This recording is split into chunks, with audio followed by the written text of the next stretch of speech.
ভারতের পশ্চিমবঙ্গে ওই আগে যে সরকার ছিল মমতা ব্যানার্জির সরকার এবং তারও আগে যে বামপন্থী সরকার ছিল, তারা যে কী পরিমাণ এই যে মুসলমানদেরকে তোষণ করতো তার একটা উজ্জ্বল নমুনা হলো এই যে কলকাতার দমদম বিমানবন্দরের একেবারে লাগোয়া, রানওয়ে লাগোয়া এই যে একটা মসজিদ, এইটাকে এই উভয় সরকার এরা কিন্তু এগুলো এই মসজিদটাকে সরানোর কোনো প্রয়োজনীয়তা অনুভব করে নাই।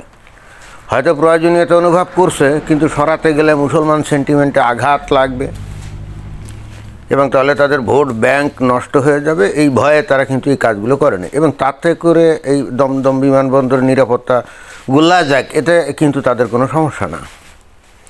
তো এখন তো নতুন সরকার চলে আসছে, বিজেপি সরকার, যারা নাকি মুসলমানদেরকে আত্মসাৎ করবে না।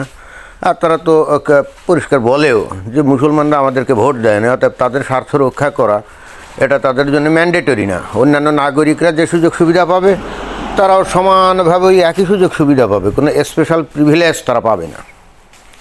এটা হলো বর্তমান বিজেপির সরকারের বক্তব্য। তো ক্ষমতা এসেই এখন এই যে বিজেপি সরকার সিদ্ধান্ত নিয়ে ফেলছে যে এখান থেকে তারা মসজিদ সরিয়ে ফেলবে।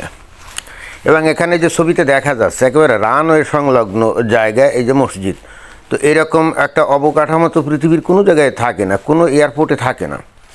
এটা খালি যে ওই বিমান ওঠানামা বা উড্ডয়ন এটার জন্যই যে ঝুঁকি তা না, এখানে আরও একটা বিশাল ঝুঁকি আছে। যেমন ধরেন যে সন্ত্রাসবাদী গোষ্ঠীর লোকজন নামাজ পড়ার ভান করে ও মসজিদে ঢুকে পড়লো, ঢুকে তারপর ওখান থেকে খুব ইজিলি কিন্তু এই যে ইয়েতে ঢুকে পড়তে পারে, এই যে রানওয়েতে ঢুকে পড়তে পারে। এবং তারপরে কিন্তু বিমান আক্রমণ টাক্রমণ এগুলো গুলি বন্দুক মানে এরকম করতে পারে খুব ইজি, তাই না? এটা তো বলাই বাহুল্য যে বিমানবন্দরের মধ্যে আপনি ঢুকতে পারবেন, ওটা তো নিষিদ্ধ এরিয়া।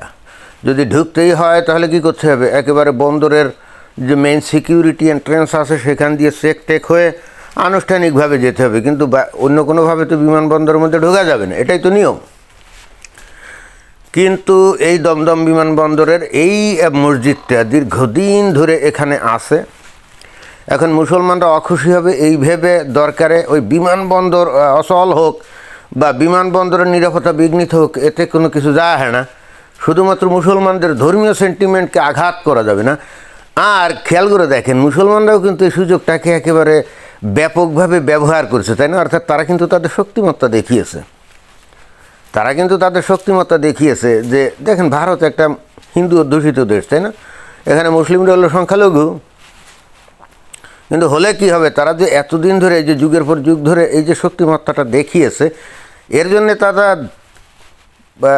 ধন্যবাদ পাওয়ার যোগ্য, প্রশংসা পাওয়ার যোগ্য।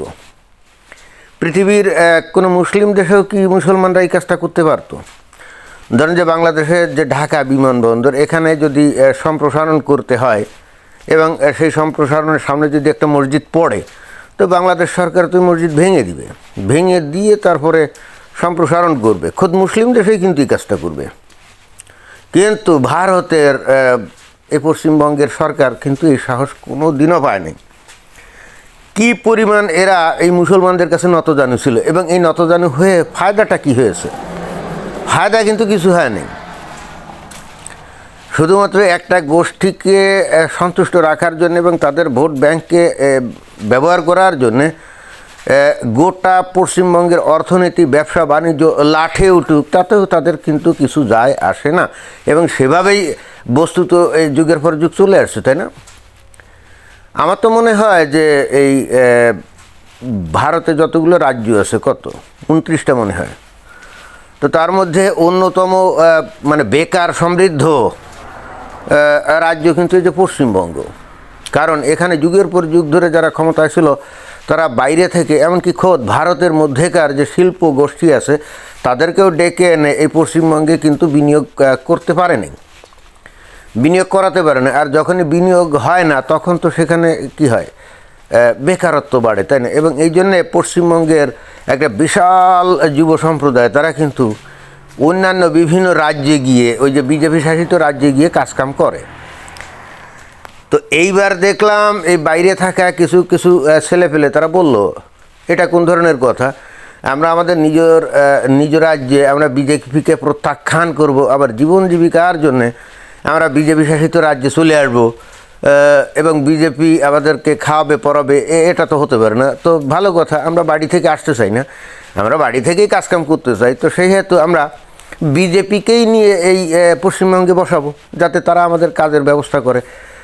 এই ধরনের কথাবার্তাও কিন্তু আমি দেখছিলাম যে ওই ভোটের আগে কিন্তু বেশ ভালো মতো প্রচার হচ্ছিল। তো যাই হোক, এখন এই বিজেপি সরকার তো পশ্চিমবঙ্গে চলে আসছে বীর দর্পে। তো তারা তো আর মুসলমানদেরকে তোষণ করবে না। তা ওই যে তাদের একটাই বক্তব্য, তোমরাও ভারতীয় নাগরিক আর অন্যান্যরাও ভারতীয় নাগরিক, নাগরিক হিসেবে যে সুবিধা পাওয়ার বিষয় সেটাই তোমরা পাইবে, এর বাইরে তোমাদের অন্য কোনো স্পেশাল ফ্যাসিলিটি দেওয়া হবে না। কারণ এখানে তো কোনো ডিসক্রিমিনেশন করা হবে না। তোমাদেরকে স্পেশাল প্রিভিলেজ কী কারণে দিতে হবে?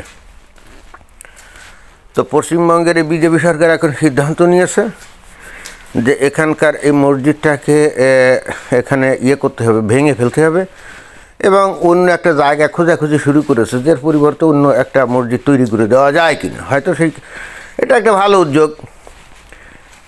দীর্ঘদিন ধরে এরা যখনই মানে মসজিদ এখানে করা হয়েছিল তখন তো আর এই দমদম বিমানবন্দর ছিল না, তাই না?